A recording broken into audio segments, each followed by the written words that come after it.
Hello guys, pag-usapan lang natin ang breaking news na exclusive nga naman guys na pinagkakaguluhan ng mga Katden fans. Si Catherine, malambing, thoughtful at generous kay Alden Richard. Sobra-sobra, 'di ba? Kita niyo naman guys yung lambing ni Catherine Bernardo kay Alden Richard. 'Di ba? Kitang-kita naman natin guys lahat naman siguro kahit na si Derek Cate guys ay naninibago na. Saka si Mami Min Bernardo ay naninibago na rin sa lahat ng kinikilos ni Catherine Bernardo. Lahat naman siguro guys nanibago.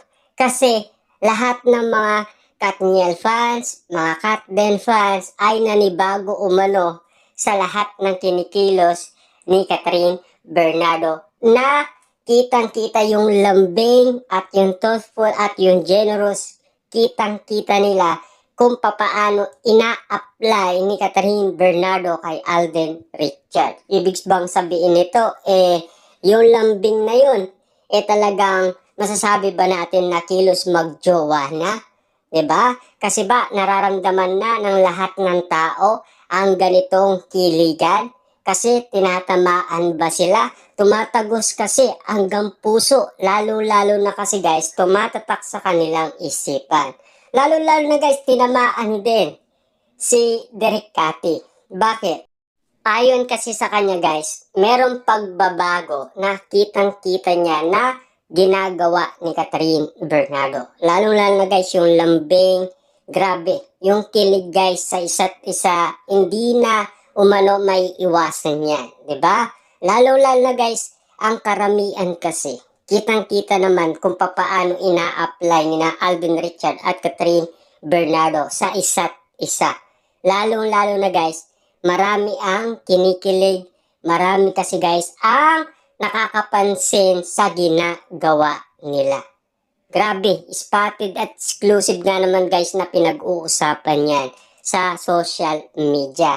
Hanggang ngayon guys, naniniwala pa rin ang mga Katden fans na sina Catherine Bernardo at Alden Richard, kung mapansin daw nila yung lambingan nila sa isa't isa, grabe.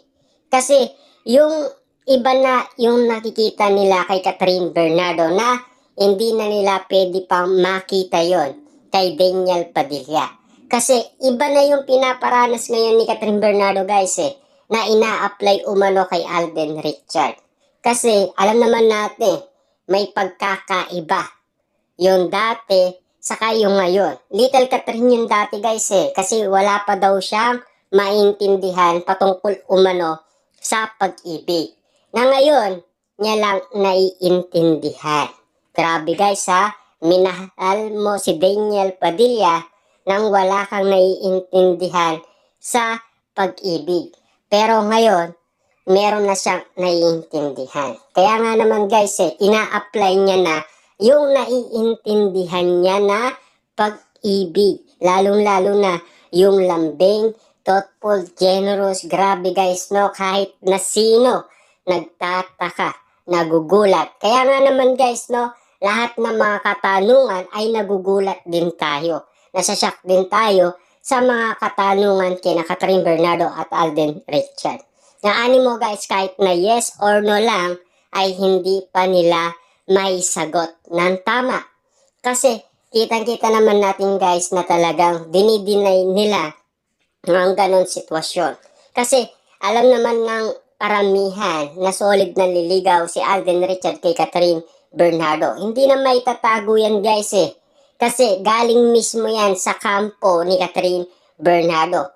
Ayon yan kay Ogie Diaz na alam naman natin guys no, kapag si Ogie Diaz ang nagsalita, 100% legit na yan. Diba? Kaya nga naman guys, paulit-ulit na sinasabi ni Ogie Diaz ang pagkakaalam niya na naliligaw lang si Alden Richard kay Catherine Bernardo. Alam naman natin guys galing pa mismo daw sa kampo ni Catherine Bernardo. Paano niya may tatago yun? Galing mismo sa kampo ni Catherine Bernardo. Galing pa mismo sa bahay ni Catherine Bernardo ang nagsalita ayon kay Ogie Diaz. Kitang-kita naman natin guys no, yung mga pangyayari. Lalo-lalo na, nai-apply naman nila guys ni Alden Richard sa Canada. Kitang-kita naman natin guys yung mga bouquet na bulaklak, di ba? Na binibigay niya kay Catherine Bernardo. Lalong-lalo na yung pagsunod niya kay Catherine Bernardo na iba na rin ang mga nakapansin. Lalo na si Mark at Marvin. Yung love at chemistry, hindi daw fake news yan. Totoo na daw. Diba? Legit na daw yan. Ibig sabihin, lahat pala ng napapansin nila at nakikita na ginagawa ni Catherine Bernardo at Alden Richard para sa kanila, legit na yan. Lahat naman guys nakapansin Lahat naman siguro nakarinig. Lahat naman siguro naramdaman. Lahat naman siguro guys naramdaman nila yung kilig at lalong-lalo na yung sweetness at lambing nila sa isa't isa. Kaya nga naman guys hinahanap-hanap ng mga Katden fans at mga netizens kung kailan magkakaroon ng project muli ang Katden. Lalong-lalo na yung wala silang project kung ano na ang resulta. Kasi alam naman natin guys ang ibang mga netizens hindi sila naniniwala umano sa ginagawa ni Catherine Bernardo at Alden Richard. Lalo-lalo na wala silang alam or wala silang naiintindihan. Kasi alam naman natin guys na tayong sumasaksi sa kanilang ginagawa nalalaman natin yung mga kinikilos nila at galawan nila. Kasi lahat naman guys ganun din ang mga reaction nila dahil sa ginagawa nila na ina-apply sa isa't isa. Grabe na kasi guys yung kilos at galawan nila sa isa't isa. Kahit na si Direk Cathy ay hindi siya makapaniwala sa mga resulta ng mga ayudang pinakita ni Alden Richard at Catherine Bernardo sa lahat ng tao. Siyempre guys, di ba? Luzon, Visayas at Mindanao yan ang kanilang mall tour.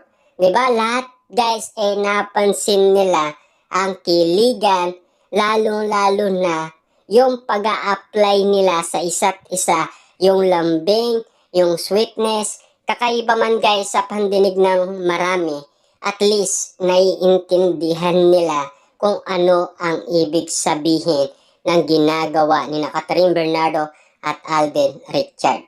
Kasi kinikilig sila at tinatamahan ang kanilang puso.